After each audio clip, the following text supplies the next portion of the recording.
So continuing on with part 2 of the review. An insurance company estimates that a person made an accident is 0.19 in a given year. We got 8 people with the probability that all 8 are in an accident.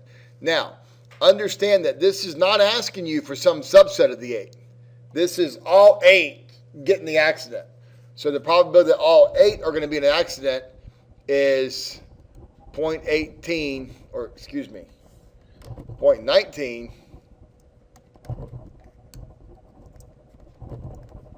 0.19 to the 8th power. What's the probability that all 8 are not in an accident? Well, that would be the remaining piece, right? So that's 0.81. So it would be 0.81 to the 8th power. Okay. What's the probability that at least one is in an accident? That's 1 minus the probability that none are, yes? Which we just calculated as part B. So that's 1 minus 0.181 to the 8th. Now,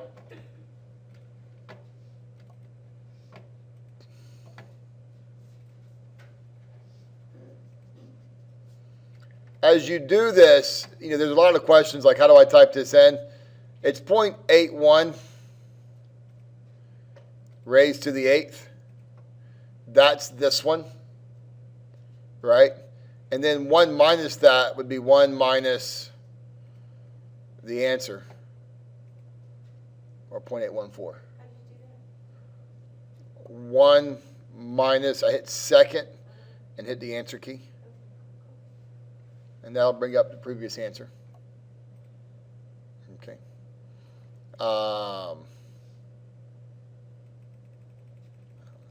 I used to be able to take a screenshot and save that, but you know what? Screw it. Any questions on that?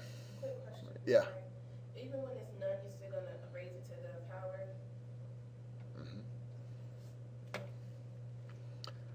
All right. An airline company creates confirmation numbers by choosing 5 letters from the alphabet and then a 6th digit, which is a number. So understand kind of what we're looking at there, right? We got a confirmation code that might be NLP7. That's kind of what we're looking at there, right? So how many combinations are possible if the letters can repeat? Well, if the letters can repeat, that means there's 26 for this one, 26 for this one, 26 for this one, so forth and so on, yes? And then how many numbers are there available here? 10. So how many combinations are possible? That would be 26 raised to the 5th power times 10. Now, this would probably be a setup only. Why? Because when you type that in,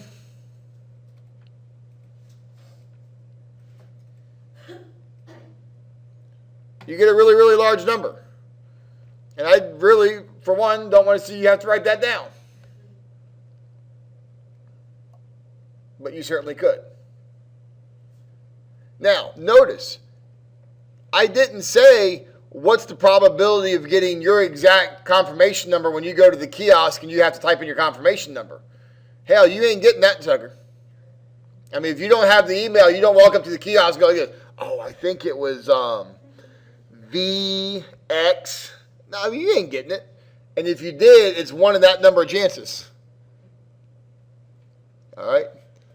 I think the Powerball might be... Actually, the Powerball is worse. For real. Powerball is twice as bad as that. Enjoy the game tonight. So, that's that. Now, what if the combination of letters cannot repeat? Now it's not 26 to the 5th anymore. What is it now? So it's 26, 25, 24, 23, 22. What do we call that? NPR. So for this one, if the letters cannot repeat, it is 26 NPR 5. times 10. Why? Because the order matters at that point. When you have a confirmation number, the orders make a difference. It's not like you can change them around and get the same combination or the same confirmation number. Can you write 26P5? Yeah, that's fine. Okay. And that, if you were going to type that in, would be 26 math PRB and PR, which is option 2, 5 times 10. Would that be like a setup only? Mm-hmm.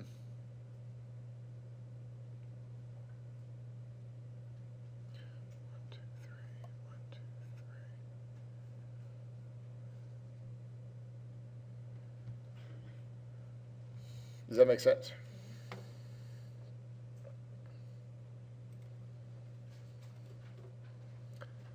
All right.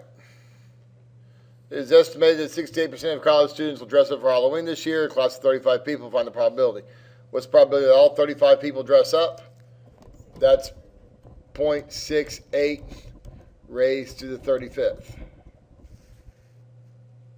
We good? What's the probability that nobody does? 0.32 to the 35. When you say setup only, you mean we don't have to give you the answer?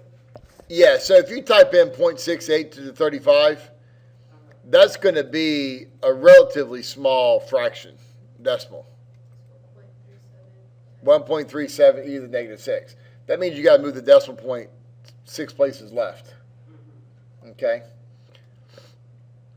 If you do 0.32 raised to the 35th, it's way smaller than that. That's, 18 places left. So again, in a situation like that, I'm going to be honest. I don't want to sit there on your test and count how many zeros you wrote. Like, if I see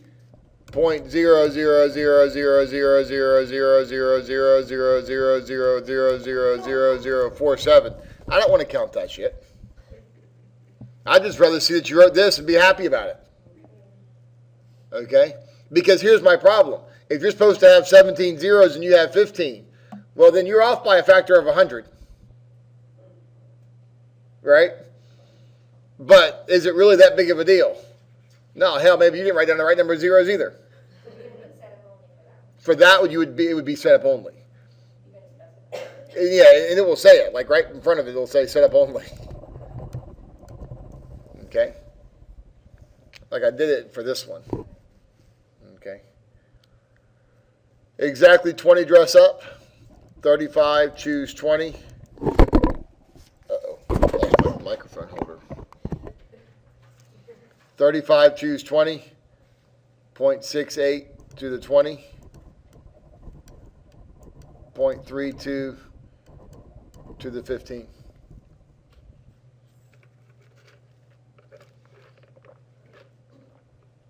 So this is exactly that, the choose and you separate it? Because the 20 is not all of them. It's only a portion of them. When there's a portion of them is when you have to separate it. More than 32. That's the probability of 33, 34, and 35. Right? More than 32 is the probability of 33, 34, 35. Probability of 33 is 35 choose 33. 0.68 to the 33rd. 0.32 to the second. That's 33. To do 34, 35 choose 34. 0.68 to the 34. 0.32 to the first. Plus, running out of space. Plus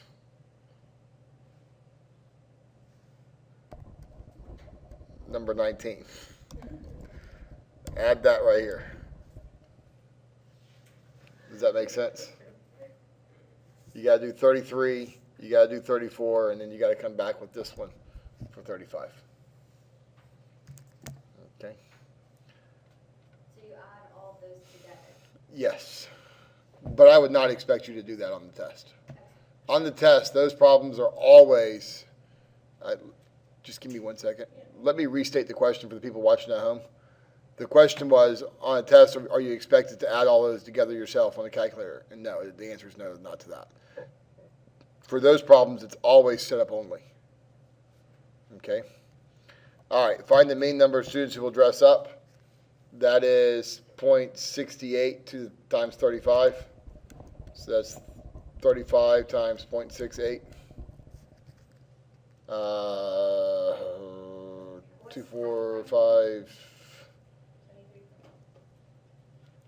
2.38, 23.8. Is that right? It's n times p.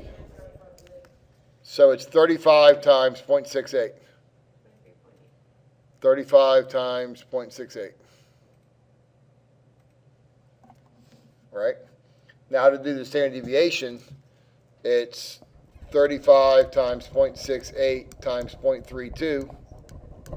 And you got to take the square root of that, yes? So it's the square root of 35 times 0.68 times 0.32. So 2.76. Is that fair? Yeah, quick question though. On 22, when you did 35 to 34, and was from 0.68 to 34, the 0.32, is that going to be a 1 or? Yes. Okay. Yes. And it looks like I raised it to the 19th, but it was being raised to the first. And then I said plus the answer for number 19. Okay. Any questions on that? All right. Going to our last one. 2 urns, 7 and 12, 8 and 5. 2 balls are chosen from A, put into B. 3rd ball is taken from B, put into A. Find the probability. What's the probability that all 3 balls are yellow? Well, that's 7 out of 19 times 6 out of 18, right? Now, what did we do with those 2 yellow balls? We took them from A and put them into B. So the probability that B is going to be a yellow ball now will be 10 out of 15. Do we agree?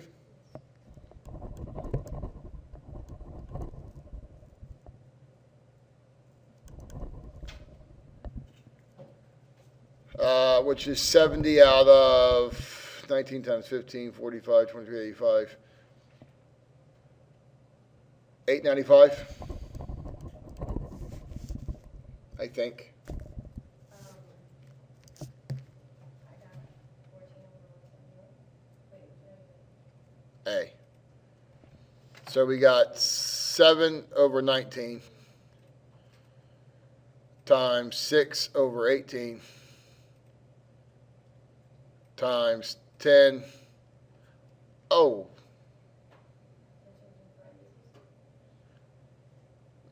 I made a mistake. It was my fault. Oh, no, it wasn't. No, you don't have to do parentheses. You can just do it straight. You can't put it in parentheses.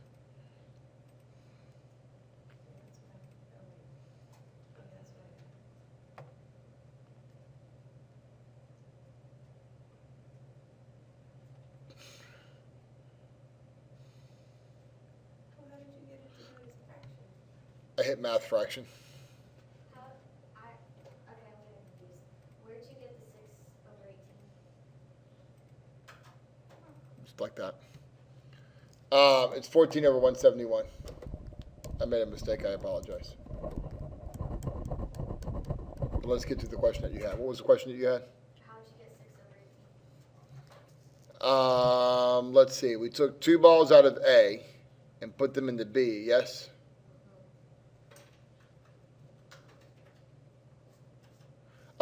but the first one that came out was yellow, right? So originally there was 7 out of 19, right? If I take 1 out, that leaves 6 out of 18.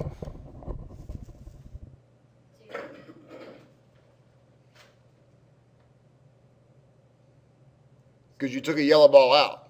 So these are all based on earn A? Well, yeah, there's 2 balls coming out of A and putting them to B.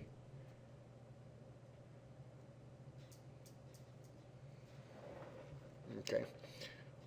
What's the probability that all 3 balls are the same color? Well, you've already done yellow, so now you got to go back and do red or black and then add them together, yes? So what's the probability that they're black? Well, that would be, so black would be 12 out of 19, 11 out of 18, yes? Times what? 7 out of 15. Do we agree? So we do that, and then we add it. What is that answer? No, I don't want that. 12 out of 19 times 11 out of 18 times 7 out of 15 is equal to what?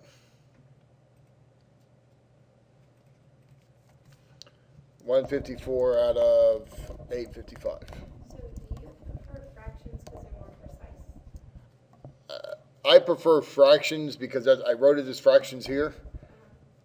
When I'm grading it, no, I don't care. But what I don't want to do is give fractions that are rounded and then have an issue of people watching at home that they don't get the same decimal I got. All right. So 154 over, what was it, 855? Yes. And then add that to this. Do we agree? I have a question. Yes. Where did the 7 over 15 come from? Those are the 2 black balls you took out of A and put into B.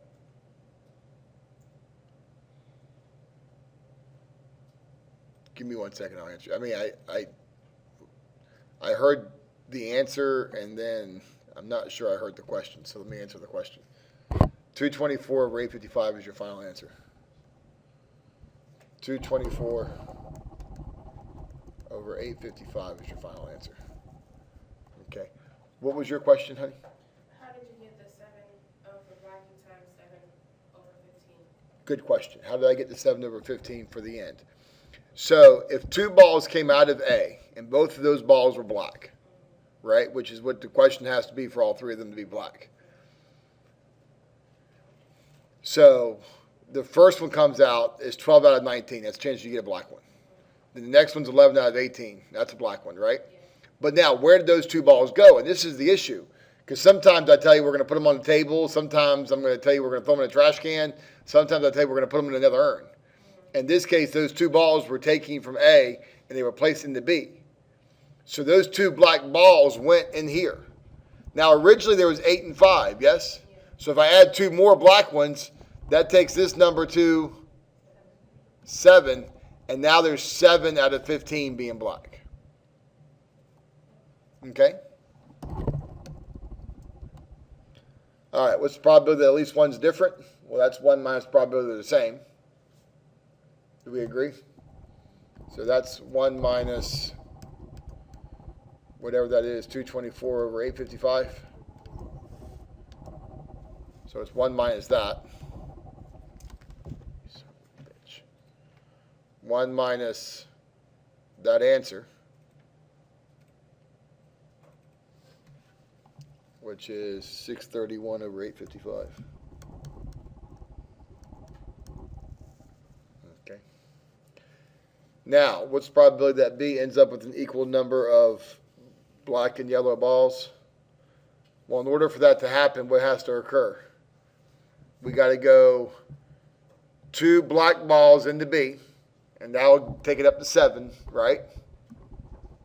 And then we got to get a yellow one out of B so that you end up with 7 and 7. So 2 black balls, we've already established that. That's 12 out of 19, 11 out of 18. And now we got to get yellow coming back out, which is 8 out of 15.